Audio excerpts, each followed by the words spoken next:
welcome everybody to this session. Good morning, good afternoon, good evening, depending on where you are coming from. Wow, Taiwan, Nepal, Bermuda, very international crowd. Oh, Donna's in Bermuda. Oh, hello. Fantastic. Okay, maybe this is a good time to then start to introduce the panelists. So again, for those of you who have been following our webinar series for a while, you will see that I have absconded my role as a moderator, and also, trying to diversify our conversation a little bit. But it gives me great pleasure to introduce both our panelists as well as our guest moderator for this session. So I'm going to start with the panelists and just introduce them one by one, and Sheila will give a little bit more to share a little bit more about the fantastic and fascinating work that they do. So I'm going to start with Corinna Lim, who is the Executive Director of the Association of Women for Action and Research, or AWARE, based here in Singapore. Then we have Fanny Lim, Executive Director of Daughters of Tomorrow, also based here in Singapore, and Praticha Singh, who's Innovation Consultant, UNDP. So really delighted to have the three of you here, and thank you so much for doing this for us, and looking forward to a great conversation, which will of course be facilitated expertly by Sheila Pakir, Principal of K Consulting and one of our Executive Education Singapore Futures Fellows here at the Lee Kuan Yew School. So it gives me great pleasure to hand over to this wonderful group of women. So over to you, Sheila. Thank you very much, Cheryl. So as some of you may be able to guess from the fact that we're speaking through a single set of speakers, Cheryl and I actually together in her office at the Lee Kuan Yew School, too good an opportunity to pass up to see each other in person after 2 years of COVID. So welcome everyone, and thank you so much for taking some time this evening, morning, afternoon, wherever you are, middle of the night, perhaps. Even more thanks for joining us and sacrificing your sleep. I'm very excited and honored to get to moderate this panel on the future of gender equality. As Cheryl said, it's the latest episode in a series of webinars titled Futures Forward, being held by the Lee Kuan Yew School Singapore Futures team. So what's going to happen is I'm going to give each of our lovely panelists a little bit of time to talk through some issues that are top of mind on this topic. And after that, we'll be going to Q&A. There is a Q&A function in Zoom. So I think the Lee Kuan Yew School team will be telling you how to put your questions in. If you're not able to make it work, don't worry, just pop it in the chat box and I'll try to do my best to juggle between the two screens. So the future of gender equality. Like I said, we have three wonderful women here with us today, but one thing that we definitely wanted to open the session with was an acknowledgement of the fact that gender equality is not something that only affects women, it affects people of all genders and across the binary. So we really encourage all members of our audience to speak up, share your views as well, ask questions and be involved, because the whole purpose of this series of webinars is for a diversity of voices to come together to work on creating a future, not just thinking passively about what could happen, but really working together to make that future happen. So today we're going to talk about what this future in terms of gender equality might look like. How might it develop? What voices need to be heard that maybe aren't being heard today or could be heard more from in the future? Generally, when we're talking about the future, we think as a starting point on a 20 to 30 year timeline. The reason we choose a timeline like this is it's long enough away for us to be able to free ourselves from some of the mental models and assumptions that hold true today, but not so far in the future that it's hard to even imagine what life on Earth could be like. But that being said, panelists and also attendees, feel free to go beyond that. If you wish to talk about the future of gender equality a century from now, I would be very excited to hear your views. We're going to be talking about what fundamental assumptions do we hold today that maybe are different from the past and could be different again in the future. And as a result, what could this future look like? So without further ado, I will introduce our panelists one by one just before they speak so that if their bio is fresh on everybody's mind. We're going to start with Ms. Corinna Lim, who Cheryl has already introduced as the Executive Director of AWARE, which is at the forefront of women's rights activism in Singapore. In addition to that, she's through that work, and also in addition to that, she has done a lot of work with across a spectrum of gender-related issues, from sexual assault, rights and empowerment for single parents, gender equal workplaces, greater support for low-income families and caregivers. She's also a Fulbright scholar and also a practicing lawyer for many years before she joined Aware full-time. She has also been the co-founder and CEO of Busybody Technology, which is a legal tech firm.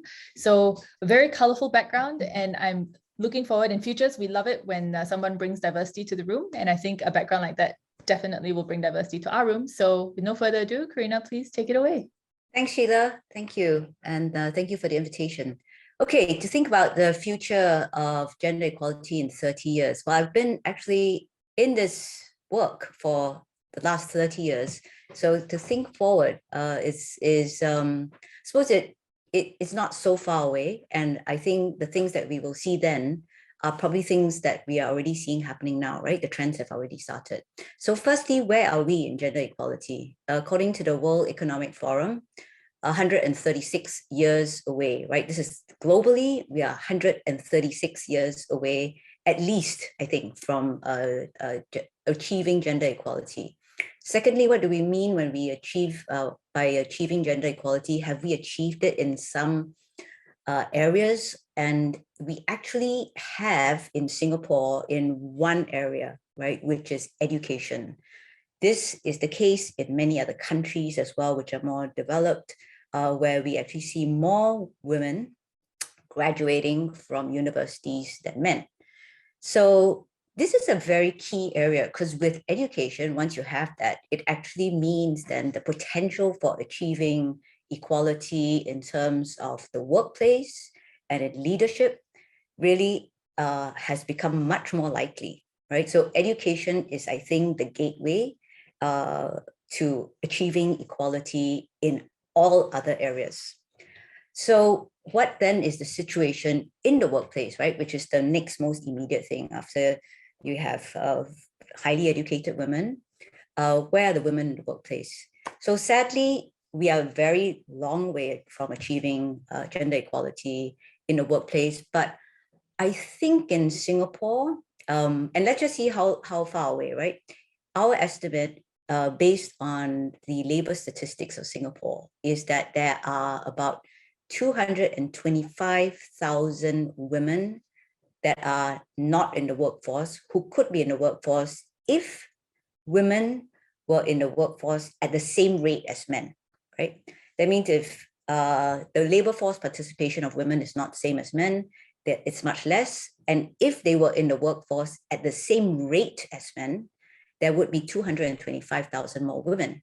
That's a lot because we only have 1 million women in the workforce. So that's actually 25% more workers, which in a very labor tight country like Singapore, where talent is key, that's a missed opportunity, right? So that's why we see now, and in the last 5 years, as an organization, Aware has been really focusing on the corporate space as well, which was a place that we didn't really do much work on.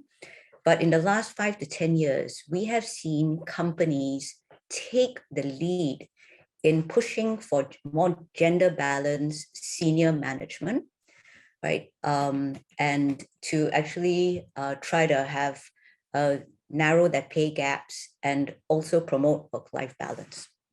So all this in order to try to recruit, retain the female talent, right? So it's very much been about achieving success in the corporate world, right, for the companies. And that's what's been driving corporations. Corporations are very much, and we are all living, within a bigger environment, which is the community and the societal norms, right, that we all exist in. And one of the things that hasn't changed, and in an Asian society that is really difficult to change, is this idea about men and women's roles in the family, especially. Whose role is it to take care of the children and to take care of older persons? So I think that's one thing that has remained quite sticky. So despite the equal education, one very significant statistic is that the gender pay gap in Singapore has remained at 16% for the last 20 years. And women have had equal education or even exceeded boys' education in schools for the last 10 years, right? So even though there's better education, it hasn't quite translated to equal pay because many women still take a slower track or actually leave work for a while or sometimes forever when they have kids, right? So that hasn't changed. And what I think we will see in the next 30 years is we will see two shifts, and we need to see this two shifts in order for there to be gender equality, but I think we will come to it. One is there needs to be a more equal sharing of the caregiving burden at homes, right? We are now seeing young men asking for more support to be active fathers, right? Fatherhood has become very different between the younger generation and the older generation. Younger fathers really want to spend time with their kids. And this is something that we should promote as much as possible. And one thing that is still, I guess this is within governments and companies' control, is how much paternity leave do men have? In Singapore, it is 2 weeks as opposed to 4 months maternity leave. There's a big gap. And this gap actually is a message, right? Reinforcing this whole idea that women should be, the mothers, the nurturers, the caregivers, and that role is that of the breadwinner. So they take 2 weeks and then they're back to work, right? So I think this needs to change, and it has to be a whole of society shift. Individuals must want to have it, and they're asking for it more and more. And companies and governments must respond, right? We have seen many companies now in Singapore equalize their leave, right? So even though they don't get the financial support from the government for this, many companies have actually started to equalize leave. So 4 months for men as well. So that's a major thing. The other major thing is actually men's development, right? So interestingly, and Singapore's just yesterday announced a historic white paper called the White Paper on Women's Development. And this is really a review of gender equality in Singapore, but it was really interesting that they called it the White Paper on Women's Development, and they did not call it the White Paper on Gender Equality. Now, this is actually quite significant because it seems to frame gender equality as more like a women's issue, but actually it is a whole of society issue. And in particular, it is a men's issue, right? And for a long time, even as activists, we focus very much on the rights of women. But what about the rights of men to actually be active fathers, right? And we know, there's this term called toxic masculinity, which refers to things like men are supposed and boys are supposed not to cry, right? To suppress emotion. And really the only emotion that they're allowed to have is anger, right? And this has now become a talking point because of what's happened in Hollywood and Oscars, where Will Smith got very angry and punched someone, right? So, but men have actually much more so than women been socialized to suppress their emotions. So we actually need to talk about boys and men's development and try to equalize it and give them that same support to be full human beings, right? So I think that's the other thing which, once we start doing it, I think that this will change a lot how men are, and it will change gender equality in general. So I think those are the two major areas that in the next 20 to 30 years, we will see some major change in. There is now very little discussion about all genders. So we are still very much looking at, in the white paper in Singapore, was very much about men and women's positions, roles, rights. But there is a gender spectrum, which currently is still very new in Asian countries being recognized. The non-binaries and transgender folk, right? I think we will see also a shift in this it is not an easy change because society has very much been organized around male and female with very little recognition for all genders. So I think that too is going to shift. Technology has certainly been playing a big role, both in liberating as well in some case hindering gender equality and women's progress. COVID changed the game, and with Zoom, we're all probably speaking from our homes, except for a few people. We can now work from wherever, and so technology has helped in that way. Where technology has been negative has been what we see, an increase in technology facilitated sexual violence. So that has just gone through the roof, and it's still something that's really hard to control, right? Cameras, circulation of obscene photos of women on the internet. So that's been very difficult to control. But the other way that technology has helped is that if you think #MeToo and 2017 and what has happened since then, and how actually gender equality and speaking up about inequality and social injustice has really just taken over social media. It's actually been very positive. Mostly, there's been some abuse of it, but I think it has given opportunities for the marginalized to speak. I'll leave Fanny to deal with issues relating to lower income women, which is definitely an area that we should be talking about. Is my 8 minutes up? I wasn't timing it, so I just don't want to overrun, Sheila. Don't worry. I feel free to continue speaking, but there's also going to be lots of time later with the Q&A. So right.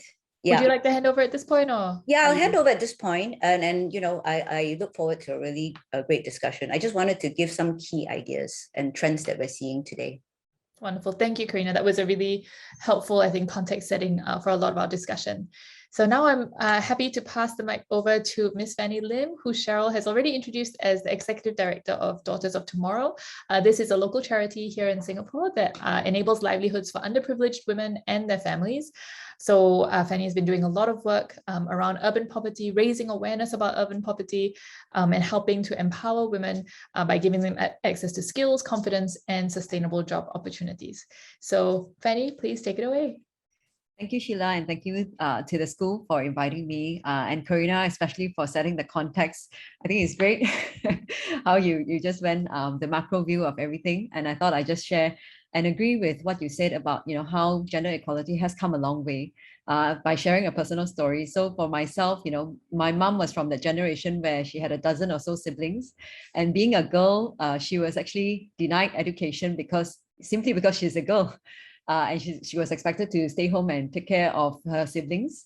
And because she has 4 daughters, that kind of pushed her forward and say, I want to give the education that I never had to my 4 daughters. I want all of them to finish from university. So yeah, that's my story, a little bit on that. And I represent Daughters of Tomorrow that works with low income women. I think that's partly why the cause resonated with me, because I identified myself to be the child or children of one of these women who had it very challenging times, but yet because the mother worked hard, they created a different future for them. And these women that we're talking about, that Dot works with, Dot for short, works with usually between 20 to 60 years old, with 75% of them having secondary school qualifications or lower, and most of them have maybe on average about between 2 to 3 children, just on average the demographic. And yeah, it's interesting that the intersection of gender and also poverty is quite stark for us, because when we actually survey among 300 women to find out what are their barriers to accessing employment, the number one reason that was cited, the top one was actually on caregiving responsibility that Corinna pointed out earlier as well. Caregiving is a major milestone. It's like a societal expectation, but also, personally, the mother takes responsibility for their children. And some of them, because almost half of the women we work with are single mothers. So you can understand this was the number one barrier. The second one, actually, I think they're somewhat related, could be somewhat related, is the long hiatus from work. So they haven't been working for a long time, either because they stayed home to be that caregiver, or they could be having health issues, and so they haven't been working. And the third one has to do with legal issues, which they are currently facing. So, for example, if they have in their case was given care and control of the child, but the enforcement is lacking, therefore they are also still struggling, and they have to still attend court and still advocate for themselves.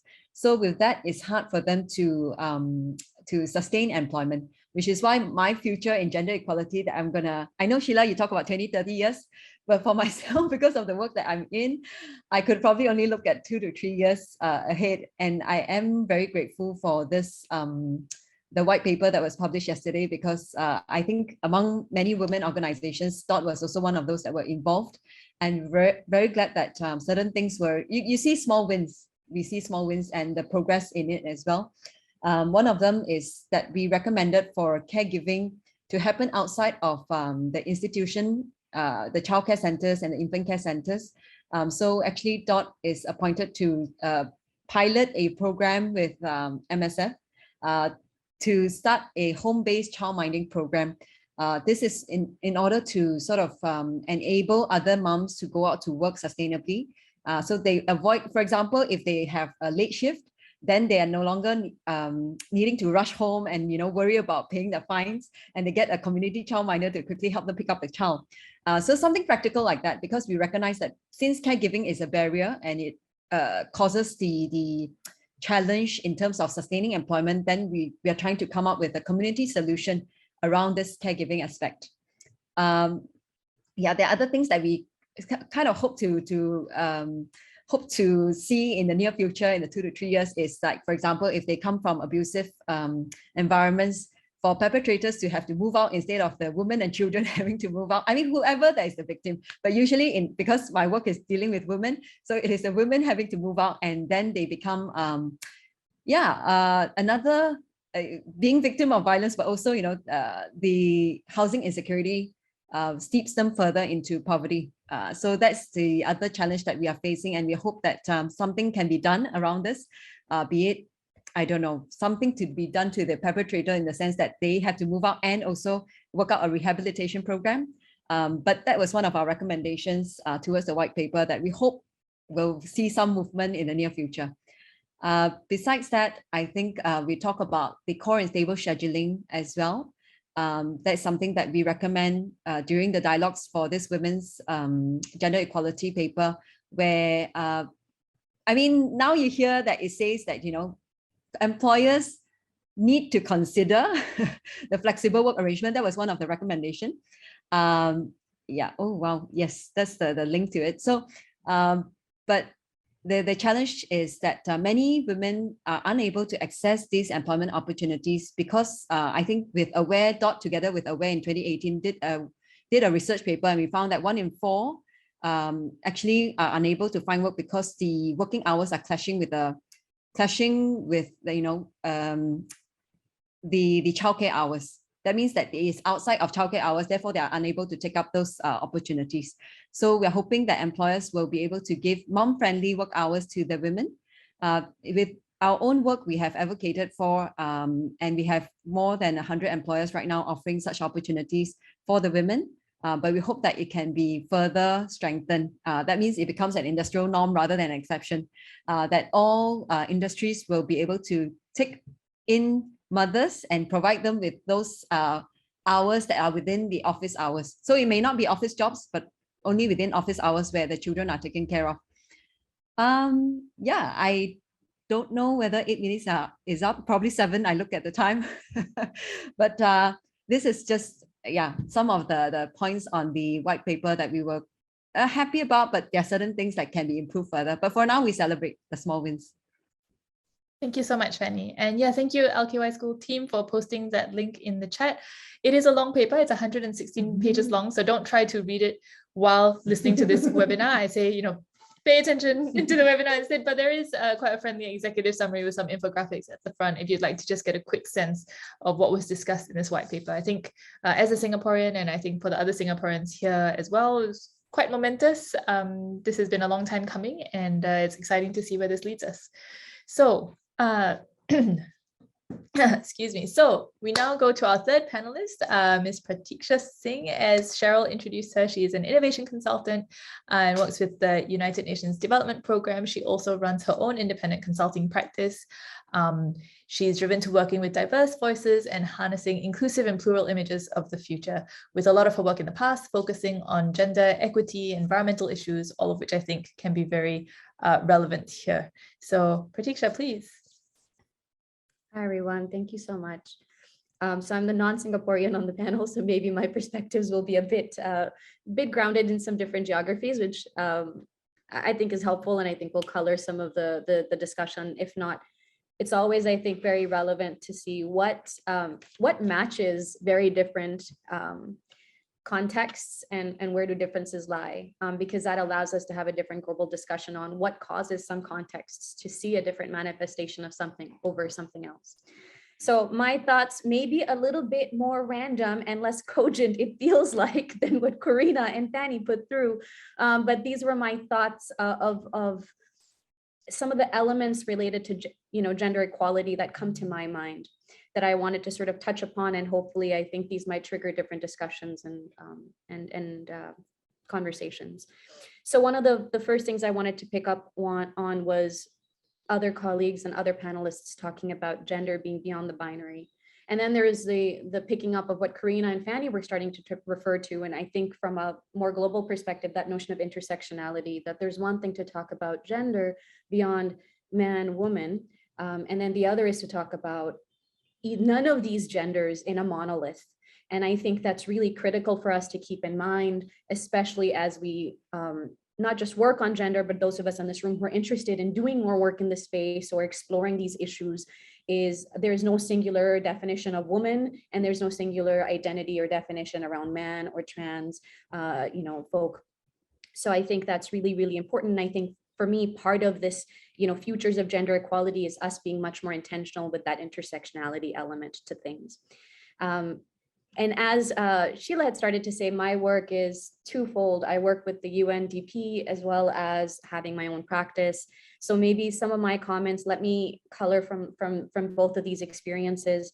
Beyond the notion or concept of intersectionality, I wanted to just start off by acknowledging that actually Indigenous cultures in our own Asia Pacific region, let alone in North America, have for millennia, for forever, been acknowledging actually multiple genders and their responsibility to each other in their principles and their value systems. And I think when we talk about the future, so much of the future work is also about being cognizant of our past, our history, of broader histories, and making that a part of how we navigate and move forward. I don't think we always have to invent the wheel. Sometimes many of those things existed, but much like how women have been made invisible in many regards, so have Indigenous cultures and values and concepts. And I think some of that has existed and still exists. And it's a matter of us dusting it and actually acknowledging those as principles to take forward in this work. So I wanted to just at least start with those two things. When the work of the UN system and the development sector at large, I think it would be safe to say, and I would be happy to have a discussion with others who are here as participants, that in development work, gender equals to or is synonymous to the word women. That is how funders work, fund this work. This is how we speak about this work. And this is how often gender teams are constructed. And so I want to, when I think about this, I hope that in the future, when we even talk 20, 30 years from now, we will have radically different conversations with our funders on what is gender work, what does it mean to fund gender work. And for me, a principal key there is, at the moment, we talk a lot about still empowering women, giving women voices. And I always challenge that, because I don't think anyone can give anyone a voice. Your voice exists in your head. No one can take that away from you or give it to you. But what we can do is actually create spaces for those voices to be heard. And so for many of us who are working in that policy space, who are working in the development space, actively running programs with gender, how do we keep that in mind, that our work may not actually be so much about and stirring more empowered women into a patriarchal society, because that doesn't change anything. If anything, I think it leads to more insecurity in other genders, particularly in a patriarchal system, men, where I think there's an interesting avenue for when we talk about what could lead to a different possibilities and the futures of gender equality would be, how can our work, be it policy work, development work, programmatic work, really center at shifting something within the dynamic of how genders interact with each other. And so that means mother-in-laws, daughter-in-laws, mothers, daughters. You know, Fanny, like you were saying, there was something in that dynamic that your mother pushed forward that resulted in something very different for you and your sisters. And so how do we work at the dynamic level between genders in their own group, but also amongst different genders? How did that perception between fathers and daughters, sisters and brothers change? And I'm saying that because, you know, in regions like India, Pakistan, Bangladesh, and others, and this is not to just name a few countries, there are lots of crimes within, you know, honor killings and others that are within families. We're not talking strangers and girls. And so this work being just about empowering women or giving women training needs to fundamentally change, I think, if we want to be having a different discussion around gender equality. And I do feel quite strongly about that, because I think we seldom talk about the sociocultural or sociodynamic level at which our programming needs to hit. And then for me, as a person who comes with a futures background, I think, you know, there's a quick comment that was being had before the panel started, and I think Sheila also touched on it in her introduction, and so did Corinna, which was around this notions of, and Fanny, you sort of epitomized it in your story, which is the fact that one of the key principles I think that keeps me going and that keeps all futures practitioners going is that when we reflect back and learn from the past, one of the most critical things we can say is that there are fundamental changes in our assumptions that have happened in the last several decades. And that is, there's hope that if we continue to hold on to what are those fundamental assumptions we want to challenge going forward, that in 30 years from now, there will be differences that, you know, our daughters and other, you know, young women, and not just young women, again, because that's such a easy thing to keep marking on when we talk about gender, but everyone will experience. And I think to pick up on this point that patriarchy doesn't serve anyone. It doesn't serve men either. It certainly doesn't serve women or any other, you know, non-binary folk, but it certainly doesn't, you know, serve our men either. So how can challenging assumptions be a key part of this work on, you know, futures of gender equality? To that, I had written out these, some thoughts that I wanted to just quickly share, which was, I think there is a difference between, and, you know, in the news these days, we're hearing a lot about the rights that women have on their bodies. And a lot of this narrative is centered in North America or Europe, where it's about abortion and the rights that women have on their bodies. And then in the Asia Pacific, it is about all those things. But at the basic level, we're having, you know, news stories out of Afghanistan and in India as well, which is around just access to education. So the fact that, Corinna, you talked about this white paper and Singapore achieving gender equality in women certainly isn't reflective of the vast majority of the Asia Pacific's realities. Basic access to education is still a fundamental element that is missing from our world. And so one of the things I was reflecting on was this concept of how having legitimate choice, and actually women or others, even knowing that they have that choice, are actually two different concepts. Because we all actually have choice, but we don't always even know we have that choice to make, that we have the right to make that decision. And I think when I think about futures of gender equality, I think that difference, that fact that you know you have a choice and it's your decision to be made, are so critical. And I think they would be indicators of equality changes, you know, in the future. If I were to think of what would be an indicator that something has changed, for me, the fact that you have choice and can act on that choice would be a fundamental thing. And I think for me, achieving equality is built on this assumption that we deserve equal, that everyone deserves equality. And deserving equality for me sits on the foundation of acknowledging that we deserve equality. And acknowledging for me then sits on the premise that you actually see that you see that some people don't have equal, and that everyone should have equal. And I think when we don't see that in our families, when we don't see that in our societies, it lets us know literally just how critically important it is, you know, how critical role models are. It takes a very different kind of thinker and person, I think, who doesn't see that being modeled around them to realize that something is off, that an image is, you know, incomplete or misplaced. And I think that's a lot of onus on an individual. And I think that's why our education systems, panels, media, stories, movies, I think of India and how powerful Bollywood is. You know, what do our stories portray? Who's writing those stories? And how do they actually make a really critical shift in our imaginations? Because I think it is true that often when we don't see things, it takes us a lot longer sometimes to imagine that in mass. And what we need now is movements. we need movement building. And so I just wanted to at least say some of those things. And I really think in India, there's a really, raging critical discussion happening right now in the legal system, which is around, women and men are equal under the constitution, except there's an exception in one of the rules that allows for marital rape, for example, in India, to be an exception. And it is under the high court system right now being discussed, because in the government in the past has okayed or not denied that this exception is actually wrong.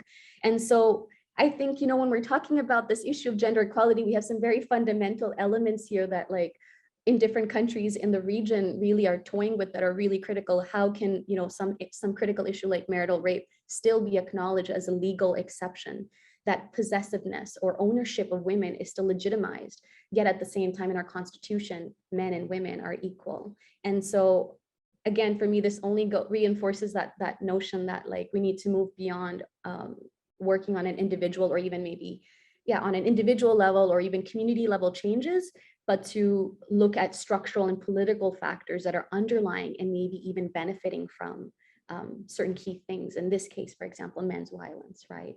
And so I'll stop there, because that was a lot of very different thoughts, but those were just some of my thoughts that I think we need to challenge if we really want to talk about different possibilities of gender equality in our region and across the world, but drawing from my experience in the region. Thanks. That's wonderful. Thank you so much, Praticha, for providing that kind of more regional and international perspective to what we've been discussing. Very important. And actually that feeds nicely into the first question that we have popping up in the chat box. So we have a question on how in 2021, ASEAN launched the ASEAN Gender Mainstreaming Strategic Framework 2021 to 2025. And the question is, do you think that ASEAN is doing enough to attain goal number 5, which is gender equality within ASEAN nations? I think that Praticha has already started to touch on this, at least in Asia, but I was wondering if there was, Praticha, you had anything to add to that, or if any of our other panelists would also like to contribute a view on the ASEAN situation. Corinna, Fanny, would you like to come in, given your work, perhaps maybe directly speaks to this?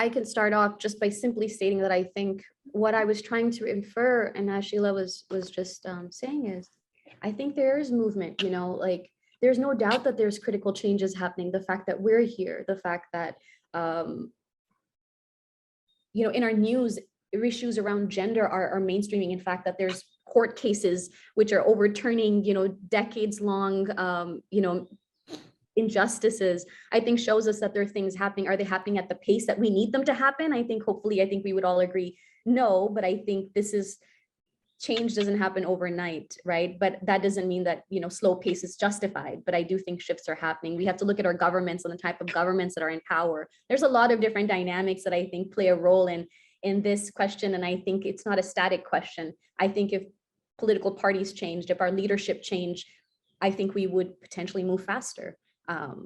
And I think, for me, I'll stop there for now, but over to others. I'll just search. Thanks, Praticha. I really appreciated your comments overall, generally. And I think it is very important to look at the social cultural aspect and at systemic change. The ASEAN Gender Mainstreaming Strategic Framework, I have to say, I haven't really heard about that, which really goes to show that it's not that significant. I have not really seen pressure, between governments or in international blocs to really have had an impact on the movement in Singapore.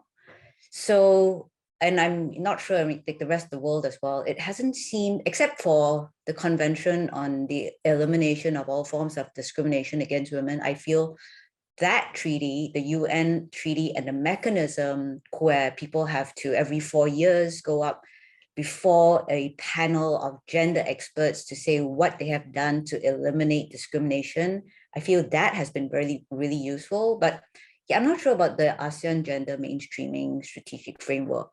I also haven't found governments generally to be, except for a few, right? There are some governments in the world, like the Swedish government, that says, we are a feminist government, and they really try to live up to that. But most governments are sort of gender and women's empowerment is sort of instrumental to another means of, it's a means to an end of economic development. So gender equality as a fundamental value is not something that I think Asian governments generally prioritize, right? Which is why the white paper was significant, because it did say that it was about making it a fundamental value. Will we live up to that? It remains to be seen. But for a government even to say we are committed to doing this and to send that message, to have had a year-long process to get people talking about this, that in itself is very significant, right? So yeah, but I don't think these sort of ASEAN, and I don't have that much experience with it, but I have seen CEDAW work, but not other sort of regional frameworks. Yeah, so that's my challenge as well. When I saw the question, I'm like, I don't know what this is. But I must say that I don't think that we are quite there in terms of in ASEAN. The next country. So like what Sheila said, DOT is a local charity. So I operate mostly in Singapore context. The only other country that I'm more familiar with will be Malaysia. And knowing what the Deputy Women Minister said recently about how it's asking the husbands to sort of can lightly beat their wives if their wives are not, are a bit out of line, then you know that, okay, if the leaders of the country are saying such things, and a woman minister, a deputy woman minister, no less, then I know that, okay, it's not really quite there either. So yeah, if you ask me in Singapore, what can we do further to attain this gender equality for Singapore? Personally, my personal take, I cannot say that it's a DOT stance because, but my personal take is that, if we can have at least a woman candidate to be in the 4G leadership, I think that would be fantastic, a great, whether or not you nominate her in, that's another story altogether, but, at the very least to have somebody representing the gender to be there. Thanks so much, Fanny, and also the rest of our panelists. Just for our international members of the audience, what Fanny is referring to is the fourth generation of leadership for Singapore. It's been a topic of much discussion locally, where there is a suite of a few men who are being kind of buffeted to the top of the competition table for future prime ministership. And I think that's a great point, Fanny, that at no point was I think it ever considered that we might have a woman in the running for that. And that reminds me really of, there's this quote from Ruth Bader Ginsburg. I think somebody asked her, what gender composition would she need to see on the Supreme Court of the United States in order for her to believe that gender equality had been achieved? And she said 100% female judges on the Supreme Court. And people were very taken aback by that. They were very shocked. They said, that sounds a bit extreme. And she said, well, it's been all men for, however many hundreds of years, and nobody has ever got objected to that. So that's how we know gender equality has been achieved, when if it were all female judges, 100% female judges on the Supreme Court, that nobody would think twice about it. And that, even for me as someone who I think who cares about gender equality issues, that was quite an awakening moment as well. So moving from this ASEAN question, relatedly, and related to kind of where we've ended off with that question, and also with some of the other questions coming up in the chat in terms of what do we need to do to ensure gender equality in a world or in countries that have yet to achieve a decent level of fairness, I wanted to add another aspect to that question, which is anecdotally, at least, so the East and the West of the world, so like kind of Asian countries, when I think of the East, so we were just talking about ASEAN, but also when we think of Western countries, so kind of primarily Caucasian countries, they have experienced different things, right, in terms of policy shifts, leadership changes involving gender. And some people feel that in some, well, I'm thinking about the United States in particular, there's a lot of potential policy change coming up where some of the achievements of gender equality work might be overturned or might have to take a step back. Do you have any comments to make on how this work is happening across the world and how it intersects with these kind of different geographies or different geopolitics, and what your views are on that? In addition to the things raised in this second question, which is, other than education and job opportunities, what else do we need to do to ensure gender fairness in countries that have yet to achieve a decent level of equality?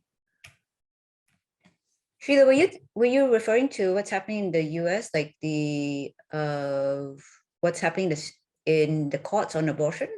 Yes, and also, I mean, there's been a lot of stuff going on in schools in Florida. I think some pushback against transgender rights, and well, that, you know, it's a country that has seen a lot of, I think, gender equality progress in the past that maybe other countries may have looked to as an inspiration, and now seeing some of that kind of experiencing pushback might be discouraging for some. And I was just wondering if you had any comment on how that might be affecting other countries in the world that have looked to the US or the West in the past as a model for more equity and equality. Yeah, I mean, that's of course troubling. Thankfully, just in Singapore, abortion has not been a live issue for a long time. It was, you know, it was legalized in 1974. Every now and again, we see some letters which say, oh, we should roll back some of our abortion laws. It's too liberal. But I don't at this point see that it's really under threat, because it is so well established. And thankfully, it's one of the things that, you know, we have to be thankful that at least the government had that in place, and it's quite difficult to overturn that, right? So just on that issue alone, not so worried for Singapore. In terms of, we are seeing some religious conservatism, and that too is being felt and is something to, we're worried about that. Our organization was actually taken over by a group that was fundamentally a fundamentalist religious group, because they were not happy with our very liberal positions on, it was LGBT issues, right? Just to hop in and plug, there's a podcast on this on Spotify that's very exciting if anyone would like to listen to it. So just search for Aware on a Spotify. No, podcast. search for Aware Saga. Aware Saga. Right? As a 12-part podcast where we lost the organization for 2 months because a group took over, and then we won it back, and how the people of Singapore actually stood up to say we should not have a secular group taken over by a religious group, right? And so it's really, that was actually a seminal moment too, where you saw a very direct clash of values. And then for me, right, you know, sort of, I was right in the heart of it to see that play out, and also so empowering to see the women of Singapore speak up to say, you know, it is wrong to do what that group did, and they stood up for the values, right? Which was values of democracy, of women's rights, of being tolerant and embracing of all different diversities and identities. So yeah, I mean, it's not often that a country has a chance to actually see a clash like that. And then also, thankfully, I would say, you know, it's great that the liberal qualities won the day. Yeah, but it is a concern, and we have seen it directly, right? Come face to face with it. Yeah. I'm not sure whether Praticha is seeing this play out in other countries. I don't have as much visibility on that. I mean, I certainly think things are playing out. I mean, you know, every country, such different contexts, yeah, to draw from, but the religious sort of, you know, over, yeah, it's very much real. It is very much happening. Certainly in India, it is happening. And I think what's really interesting when you do research is young people are actually there's some research, and I need to search for the source before I quote it. So mind you, I'll have to search for it, but I do remember reading an article which had an interesting point, which took me back, which was that younger people have slightly more conservative views around some issues related to gender. And I think when you're seeing all of this influence in very particular religious influenced narratives, and that's the only narratives you're really seeing, then how do we not expect our young people, and when books and education are also being rewritten, or things are being taken out to craft a certain narrative, where do you expect young people to find alternative narratives? And I think that's where I was trying to also say, everything we do, the stories we tell, and all of those things matter. But in India at the moment, there's a very big movie that's just been released, which is really backed by the government. It's a major Bollywood movie. It's causing a lot of Twitter. In Twitter, you'll find lots of things around it. I'm trying to stay slightly non-political, but in the same sense, these days, I think politics, religion is mixing in a way that I think, and being blatantly mixed in different countries around the world. It's the same in the US. For a lot of the rights against women, it's mixed with religious rhetoric there. In India, there's a heavy religious rhetoric being influenced in a lot of different ways.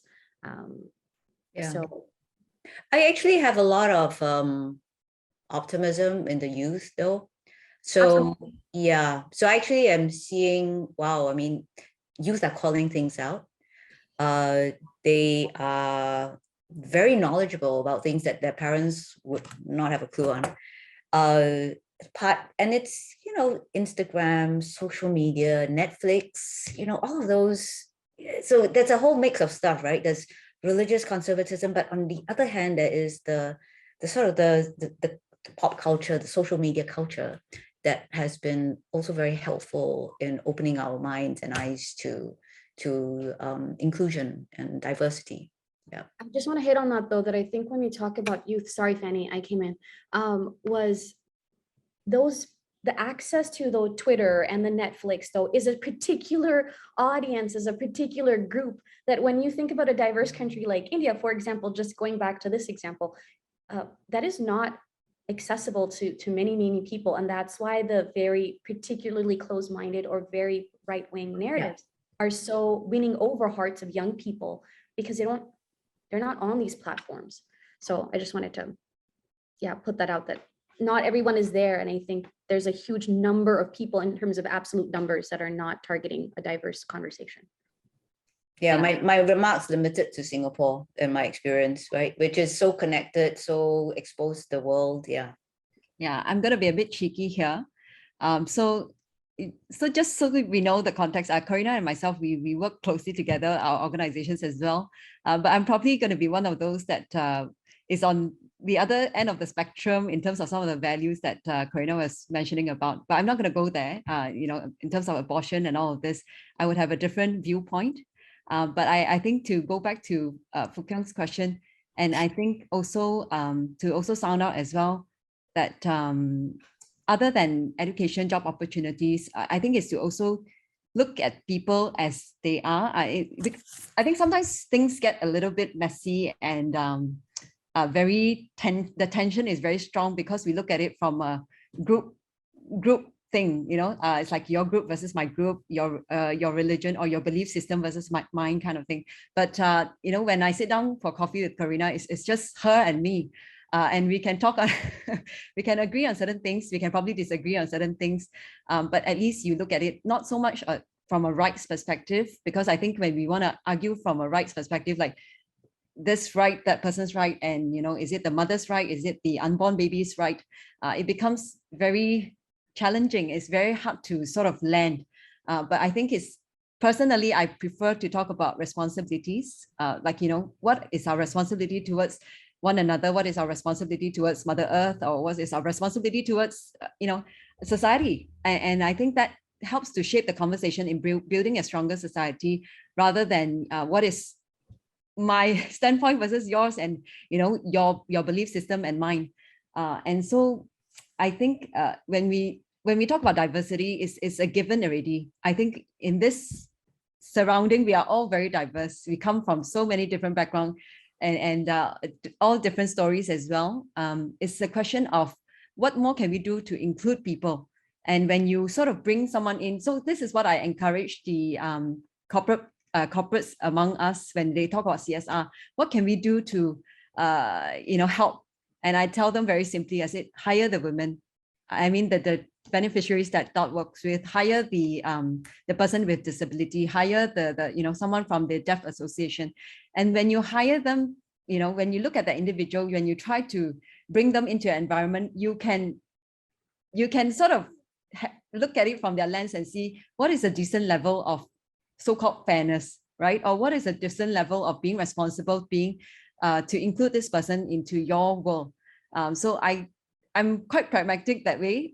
You want to ask me, how do you build that stronger community? I think just bring them into your circle or you step into their circle, and then you will see it very differently, instead of your group, my group. Yeah. Thanks, Fanny. That's a great point. I think when we're talking about issues as complex as gender equality, it can get easy to become bogged down in the sheer complexities of it and how many diverse things we have to think about. But sometimes if we just simplify, that can be very revealing as well. We have a number of questions here on systems. I love this question in particular on how can we rethink the concept of leadership to also incorporate qualities that are typically associated with the feminine. I really like this question because in another dialogue, a few of us were talking about how maternity leave is often seen as time off for women in the workforce, of people in the workforce. And so therefore it's not, you're not promoted during that time. You're not brought back at a more senior level. You're not given, basically your career is completely on hold.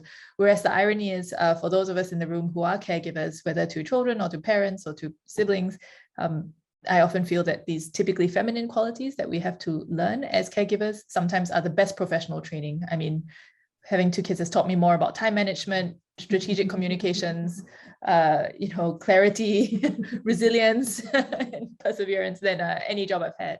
So there's this question. In relation to that, at the systems level, there was something earlier on, second to that, how can we make sure that women's experiences and voices are increasingly informed decisions of import, whether in, I guess, positions of leadership in organizations or in governments? And a more general question on systems change. What opportunities do you see for systems change? So I feel like these 3 are a little bit related. You can comment on any of them or all of them if you wish. Who would like to go first? I think that system change is important, and but they're not like you work at a system level and then it's really quite separate from the individual level. I think it is all related. And I just take companies, just because I've been doing a whole round of talks for companies, and one can be quite skeptical about what happens in companies, and are they actually really interested in gender equality? But I really have seen a shift in this, and partly because of COVID, that people now really have to care about the well-being of the employees. And that means really looking at people more holistically, being able to empathize with what is happening. There is no longer sort of a strict line between work and home. And so while these things are pretty individual, it is actually having a real impact on systems. And we are seeing the hiring of, for example, well-being officers, right? It's becoming more common for companies to actually have a paid role, a diversity and inclusion person, a well-being officer, and a whole sort of, set of programs. For the first time, we are being invited into companies to talk about family violence and what companies can do to support their staff who are suffering from family violence. So we are beginning to see, even though it's at the corporate level and then it starts from the individual level, but we're beginning to see that actually shift also, the systemic, what's happening in the system and the community understanding of family violence, right? So in some ways, COVID has been quite helpful, even raising attention to the issue of family violence, right? Where we, as a helpline, we saw a sharp increase, like 100% increase, 137% increase in family violence calls.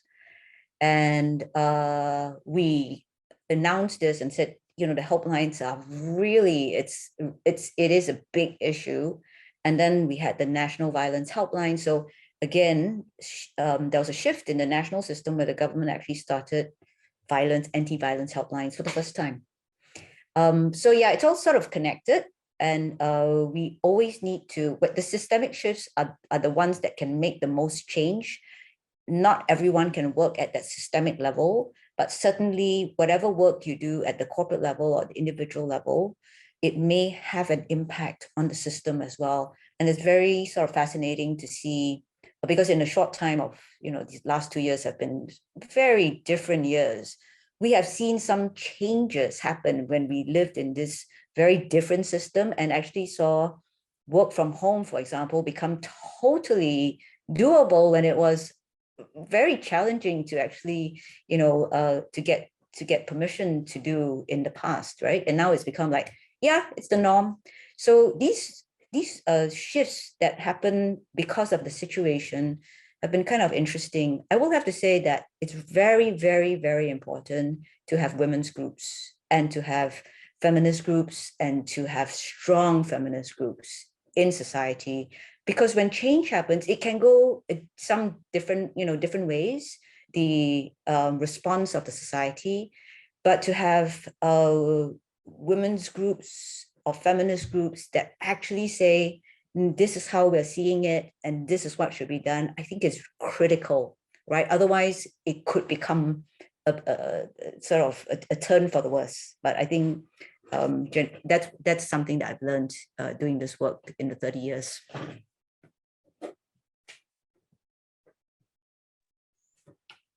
Fanny or Praticha, do you have anything to add on this? I was just going to add that Corinna, as you were speaking, I had a few thoughts cross my mind, which is in speaking about, in my comments earlier when I had mentioned, I'm going to pick back up to what you said, Corinna, a little bit, but in the comments when I had mentioned, why is it so critical that I think we no longer, or that we don't work at the level of women, men, but at the level of dynamics, is because I think when we're doing systems work, systems are fundamentally about highlighting interconnection and overlap and things having, you hear about causal loops, right? That's like a basic things that we talk about when we talk about systems change. There's no doubt that futures and foresight work is built into systems, right? Systems change work.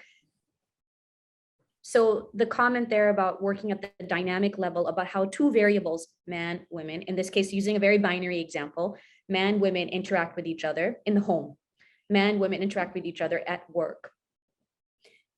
Interrogating those different dynamics of how two variables in a system are playing with each other is where systems change happens. It doesn't happen at just working on the woman or the man, And so I think for me, that's really, really important, because to me, what that does as an individual is actually, it starts to make me see systems change at multiple levels. My agency to create change in a system will have ripple effects.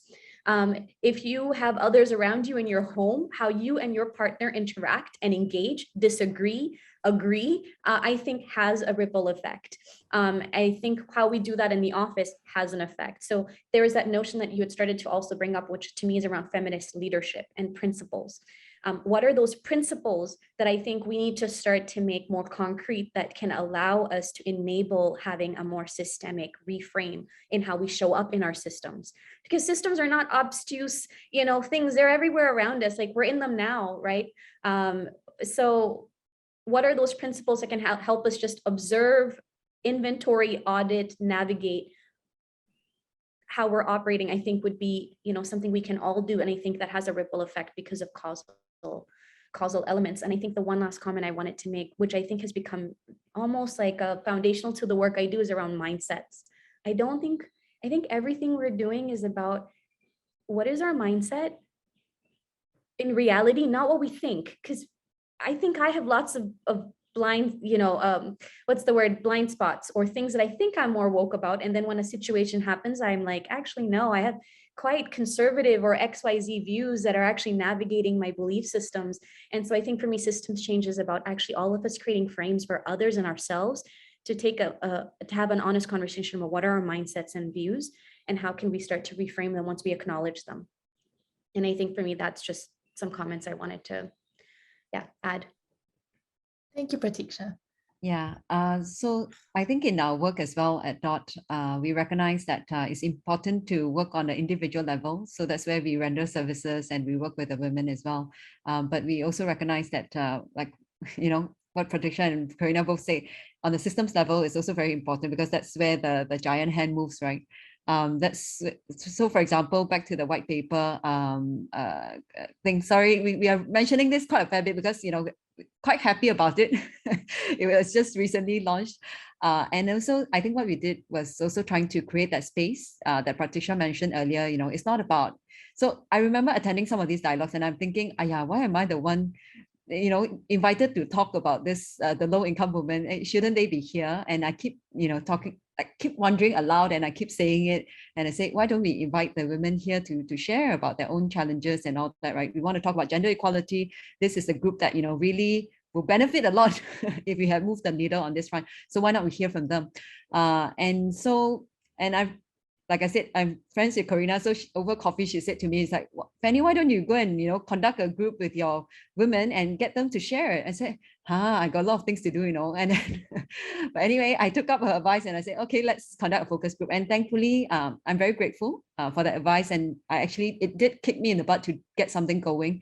And we had tabled the, you know, the voices of the women. So it's really creating space, like Praticha mentioned earlier, creating space. So instead of me giving voice to what their challenges are and how we can move the gender equality piece, it was really just facilitating a conversation and hearing from them, collecting those, be it their own sharing and anecdotes and just tabling it as is.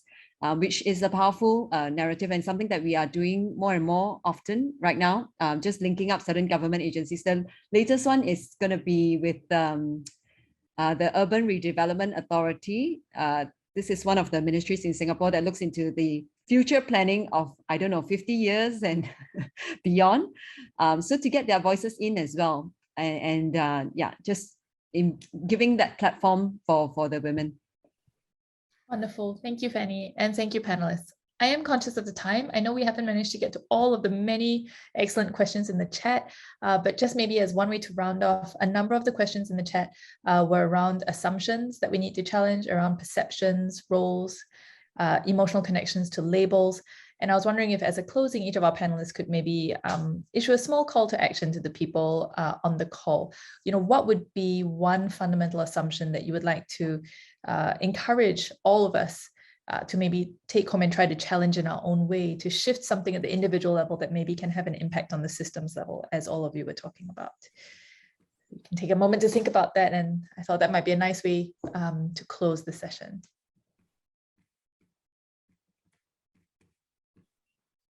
I can start off with a quick thought. Thank you. I've been thinking a lot about this, maybe because this is my navigating the world right now is a woman in her 30s who's Indian and not married.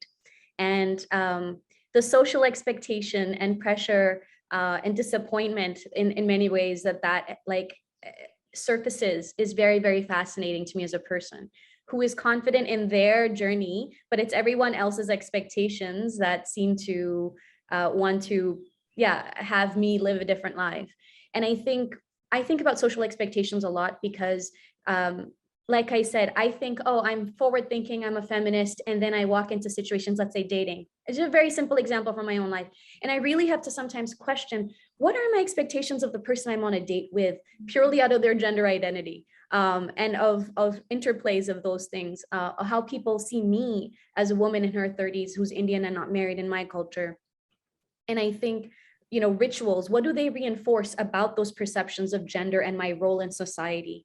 And what rituals, maybe small rituals in our daily lives, in my daily lives, what might I want to question that would actually create a different narrative for myself and others, to see me not as a not good role model, purely because I'm not married, but actually as a positive role model because I will be all those things. And if I choose, to have a partner. And so I think for me in my life, that's just something that keeps coming up, of people's expectations of me purely out of my gender that seems to be greater than anything else I accomplish in many regards, which I just personally find very fascinating. And that's Anyone go next? Yeah, just arrow. I think the future, while it's exciting, I think change will be the constant. So, I just scribbled down a few C words. I think change is going to be the constant, but change is also complex. And so how do we navigate these changes? I think if we can apply courageous compassion, I feel is very important. Compassion on its own is great, but courage as well, as we want to, ask ourselves like what kind of society we want to build towards this. So we touch on systemic changes, we touch about personal agency, all of that. My son is in PSLE year, which is the Peace Primary 6 year, quite a big thing in Singapore. When he tells me, oh, I got a lot of homework, then I said, you got to tell your teacher, why don't you go and tell your teacher? Change the system, because he is part of the system, right? He's the student, he's the so-called user of the system. So I said, why don't you let your teacher know you have a lot of homework and how you feel about it. So I always encourage personal agency, but whichever levels we are talking about, just be that change that we want to see by practicing that courage and compassion that goes alongside. Yeah. Lovely, thank you, Annie. Corinna? So my main thing, which I want to talk about the liberation of men. I want people to think about the liberation of men, not just of women. And we keep thinking about gender equality as, liberating women and emancipation. But actually, when I did a series of lectures, which was the S.R. Nathan Fellow Lectures last year, I interviewed, because I really wanted to know about men's experiences. I talked to so many women and I know their experiences very well, but I actually hadn't spoken so much about men and how they saw the world and how they saw women and gender equality. And I was so struck by the stories. And I'm like, oh my God, why are there not more men's groups to support the emotional development of men? And so that was one of my big suggestions, was like, we need to have a lot more support for men to be, to be able to, and I think Praticha has just sort of preempted this, which is, yes, emotions, right? How do you deal with the emotions instead of just suppressing them? And so that really struck me, like, wow, actually, we really need to talk about men's development. We really, really do. And so I will end with that, like, to think of this gender equality as actually the area that has not been worked on at all. Very little is men's work, men's development, right? But women can't do that work. This is the problem. And whenever there's a gender equality forum, it's all female panel. The audience is mainly female. So who is doing this work, right? Who is listening to this message? It's hard for women to talk to men about their lives. So we do need to get some men to actually start this initiative. So I would love to see a men's group that is a feminist group. So yeah, I'll end with that. Thank you so much, Corinna. And Tiana, I love that comment in the chat box, gender equality, leave no one behind. I think that is a very pithy summation of so much of what we've been talking about today, what we can affect at the systemic level, what we can affect at the individual level. Every little bit counts, and let's not forget about any group that tends to be forgotten today. So thank you very much, panelists, for an invigorating discussion. Everyone, I hope you enjoyed it. I'm sorry that we didn't get to every question in specifics, but I hope that we managed to touch on at least all of the themes that were brought up. Thank you for your time and attention. And now I will be turning the time back to Cheryl to close our session.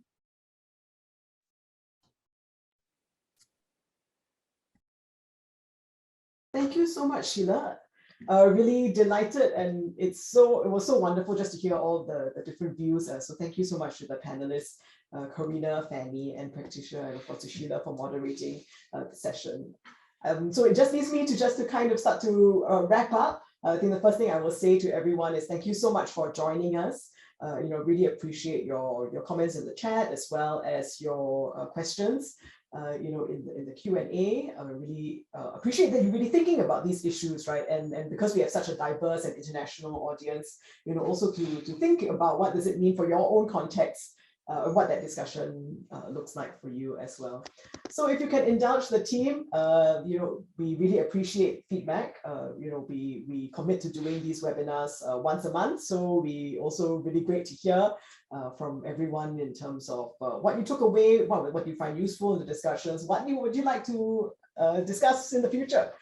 Those would be things that we really appreciate some feedback on. So if you've got some time, if you can scan the QR code, that would be great. So next Futures Forward webinar. So as we mentioned, we are going on a topical series this year.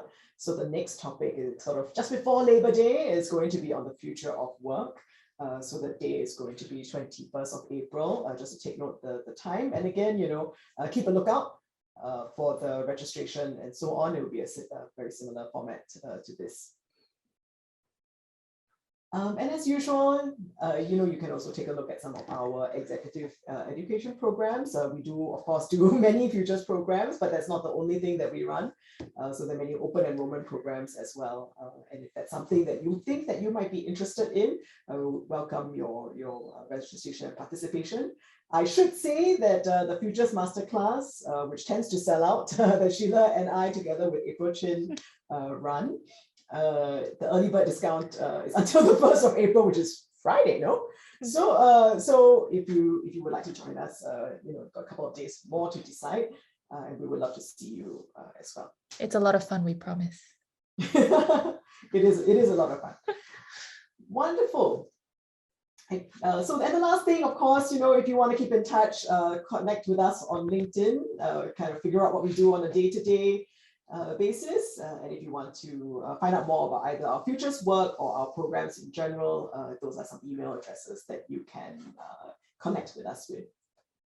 So once again, it gives me great pleasure to thank, firstly the panelists, so Corinna, Fanny, and Praticha, as well as Sheila for moderating, and of course all of you for joining us once again for this webinar.